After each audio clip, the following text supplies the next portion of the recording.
Assis, who suggested that I give a talk in this conference by speaking about then versus now, the past and the present, not just Fernand Braudel's also immediate time, also his social or generational time several decades ago. Mudar reminded me that I had told him of discussions at Birzeit during the turning point of the early 1990s. I decided it was a good idea if I managed to contrast that before 30 years ago with today's after, and if that contrast held any potential lessons for the future.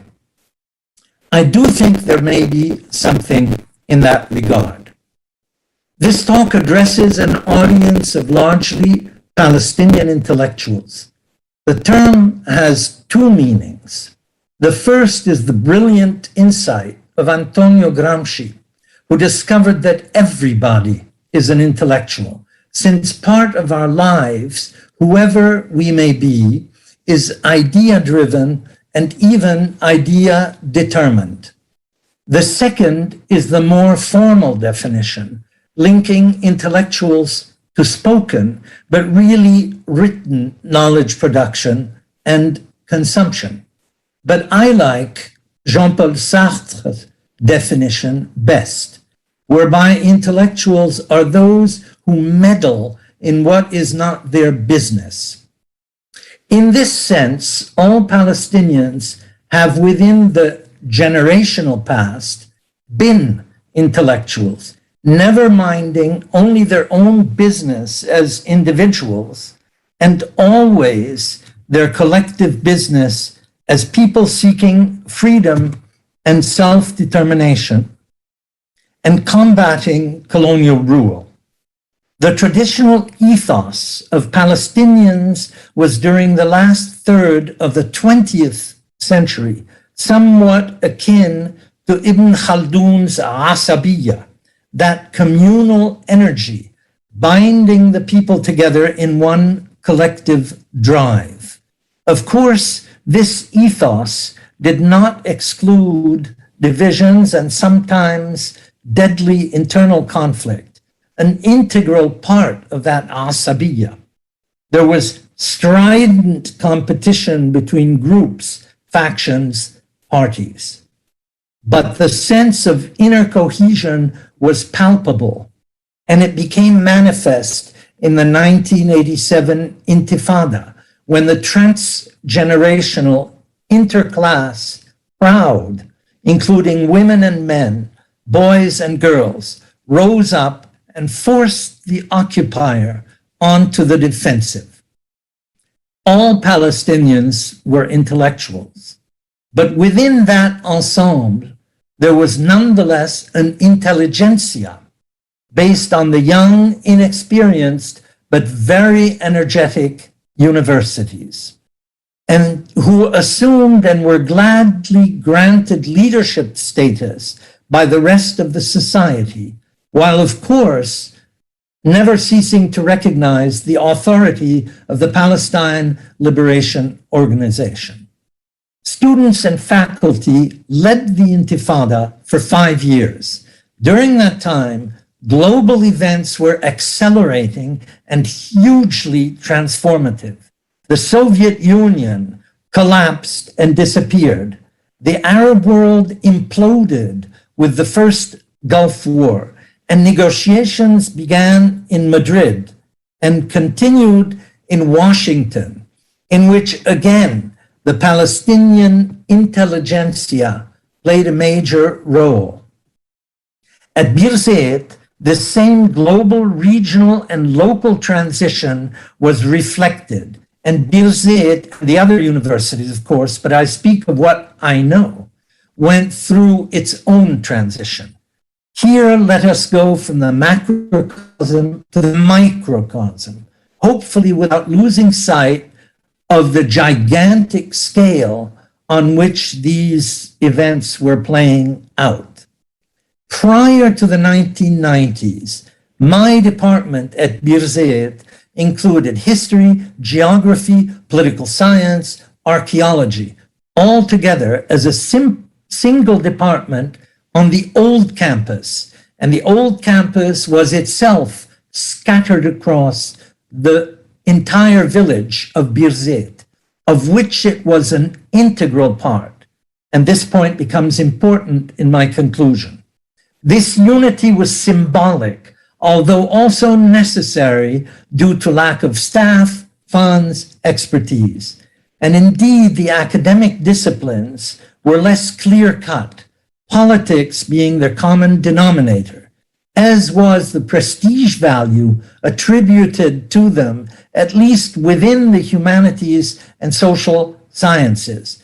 The literacy program, Mahwa al-Ummiya, was high on the list for importance, as was the 1948 destroyed villages, Al-Qura al-Mudammara project of the Research and Documentation Center.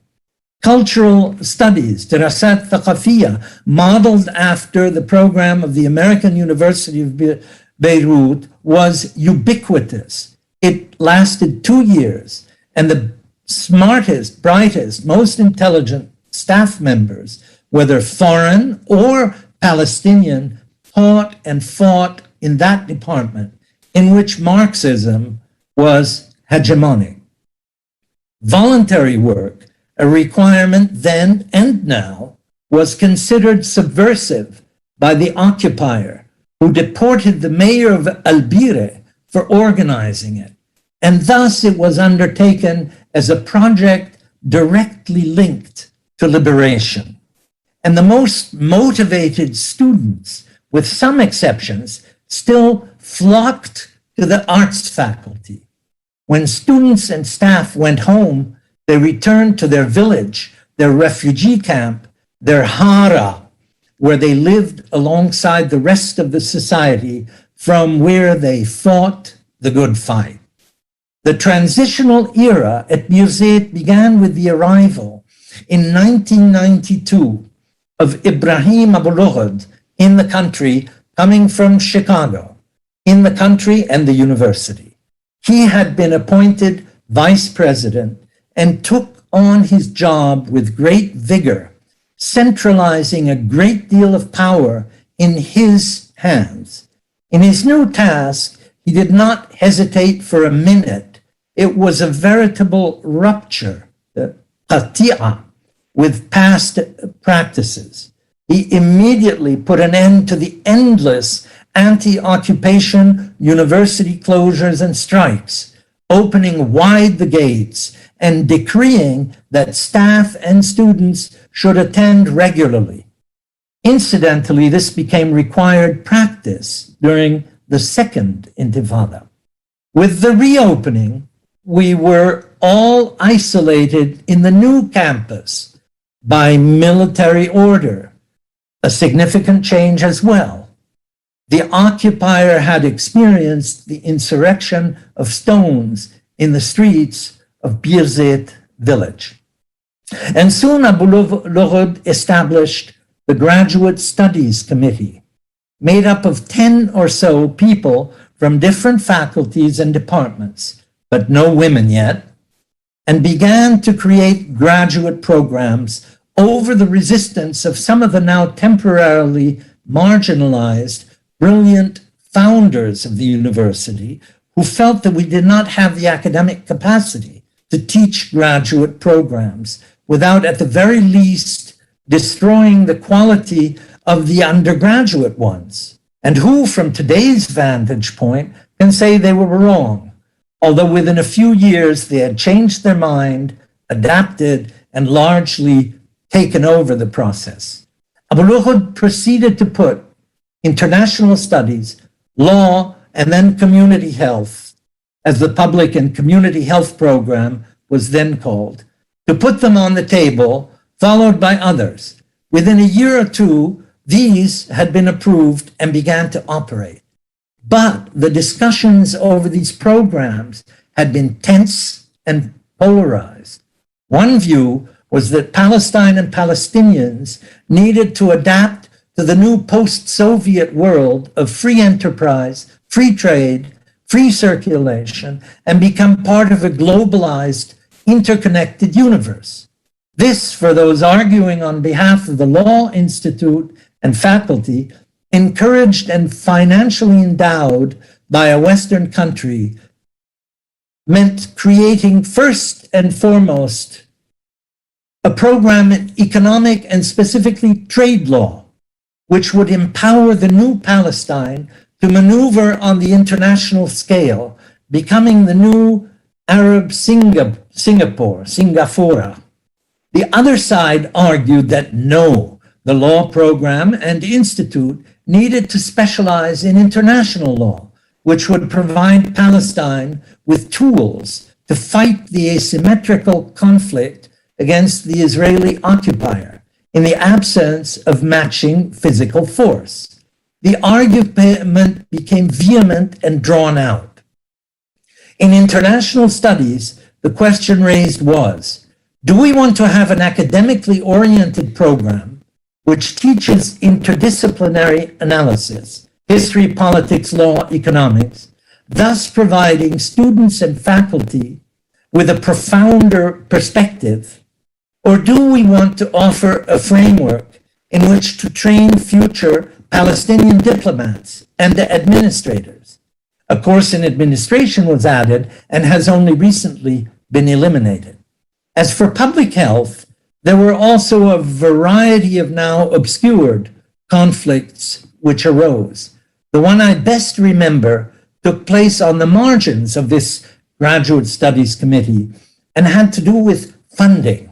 At the time, the Ford Foundation, Muassasat Ford, was a major funder of the community health program, and some questioned whether dependence on that source was not a potential surrender to the forces of imperialism.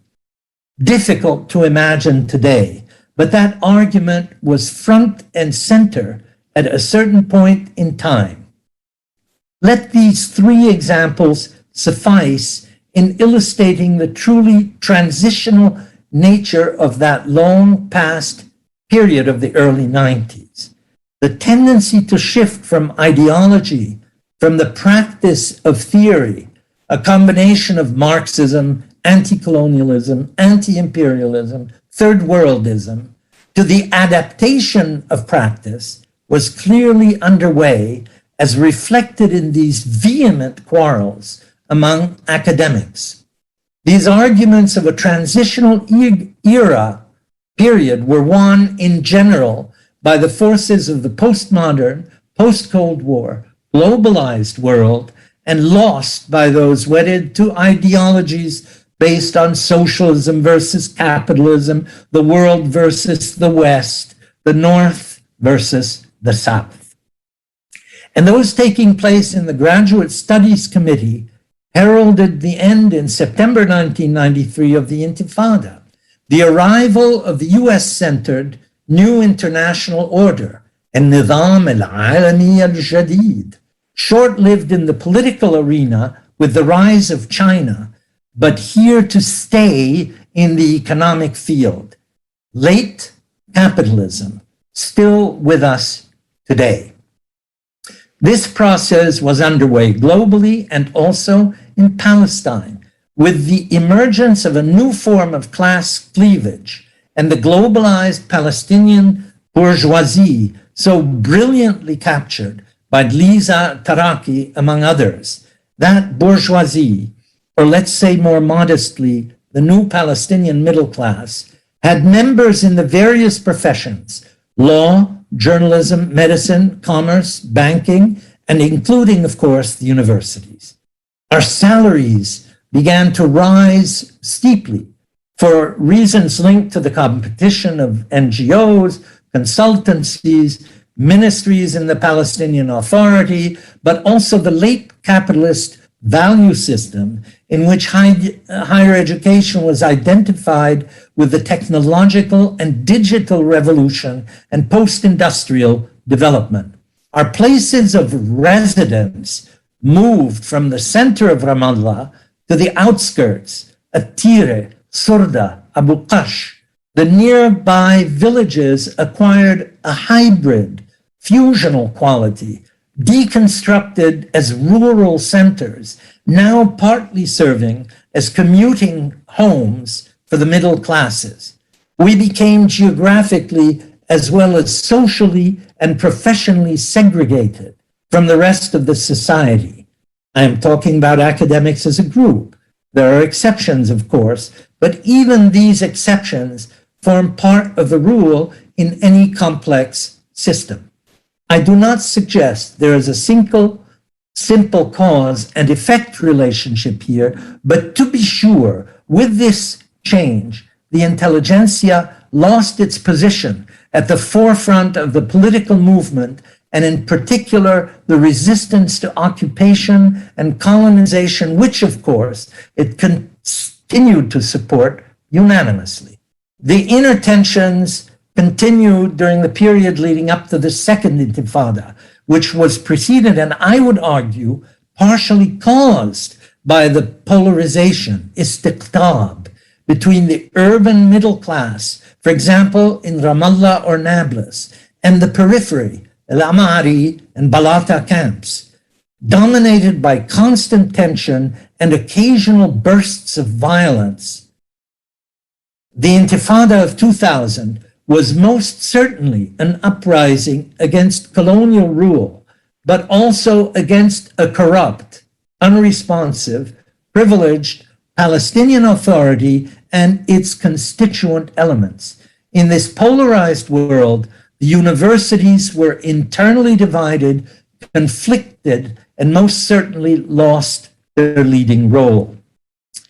That has continued ever since. The rebellious waves, for example, in 2005 and thereafter in Jerusalem, as noted by Aboud Hamayel, here I just heard, are conducted by individuals from a variety of backgrounds, whether or not they are unemployed, actively supported by members of certain professions, I would add, and in which I would include journalists, media, a few, including international media, some, human rights NGOs, some, lawyers, some, but not by universities as institutions, nor by their faculty, staff, and students as bodies. And I am not speaking of the many members of the intelligentsia who as individuals have participated over the past 20 years. What has happened over the past generation for universities in particular and the intelligentsia in general can be seen in the context of the autocratic model described by Machiavelli in the Discourses, where he convincingly argues against it and in favor of republicanism for precisely this reason, the isolation of the leadership. The intelligentsia has collectively been able to choose between the authority on the one hand or a form of comfortable internal exile, far from the burning issues of the day in the domestic political field. Nobody countenances expansionist Zionism, of course, but there is much less of a telling, internally directed critique, which would in turn stiffen external resistance. The intelligentsia has largely separated itself from the popular base, no longer exercises its influence over the people, nor undergoes their influence. And they have thus, as a group, marginalized themselves in the continuing movement of resistance and for liberation. This could be seen in the various revolutionary waves of the past decade up to and including last spring and summer. I would add that Marwan Tarazi's admirable report on school and university education shows that the result of these 30 years has not been a particularly positive one within the educational sector taken separately either. Despite all the graduate programs we created, the new schools and universities, the possibilities offered to study abroad, the network of private and public schools, the enlightened administrations. What possible solutions are there to bring the intelligentsia back into the fold and thus go back to the Gramscian situation where everybody can be said to be an intellectual?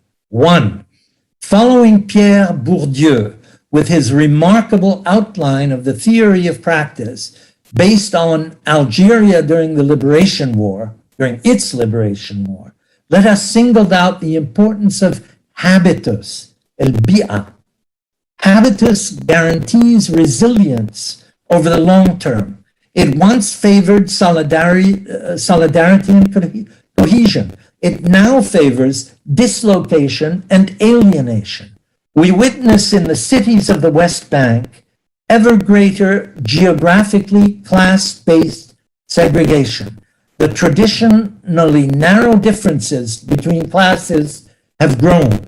Change can be brought about locally, with strong principles of social mixing in city planning and construction. There should be an end to residential self-isolation in the quest for a renewed, stable form of habitus. It requires strong arguments and hard work on the part of the citizens. There are municipal councils, the baladiyat, and city planners, and who knows, even the Ministry of Local Government, if enough pressure is brought to bear. Two, the composition of the Palestinian intelligentsia was at the end of the last century much more culturally diverse, a diversity sorely missing today.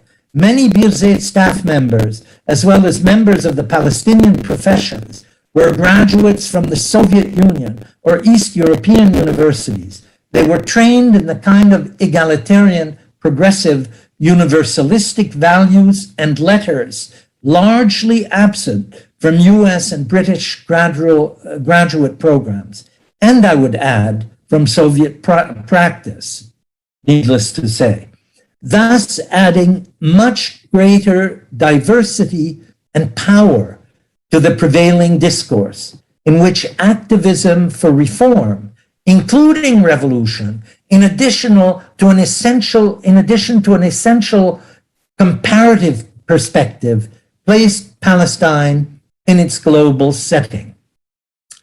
Three, intellectuals are by definitions agents of the nous in Greek, the mind, practitioners of the nomos, law, but they do not here participate in rule, with some exceptions.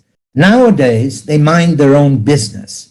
This does not apply to every member of the intelligentsia, but to intellectuals as a group, now a separate caste. And therefore, they have as a group become marginal in the continuing movement of resistance for liberation. I have here indicated the roots of that progressive distancing. The behavior of the intelligentsia collectively can make a difference. Not only are mainly the exilic intelligentsia, nor across the line in 48 Palestine, but the intelligentsia which is subjected also, the intelligentsia which is subjected to the dual constraints of Israel and the Palestinian Authority. They could make a huge difference. They could force the resignation of ministers and governments. Universities could play an active role by banning from the campus those members of the authority who have become involved or complicit in murder, torture, and imprisonment of citizens. They played such a role during the 5 or 6 years of Oslo before 2000. Why couldn't they do it again?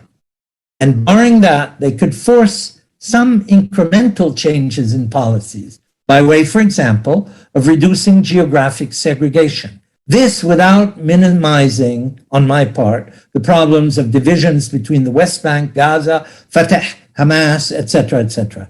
Each member of the intelligentsia could do their part. We could follow the example of Ibrahim Abu-Lughod in the personal field.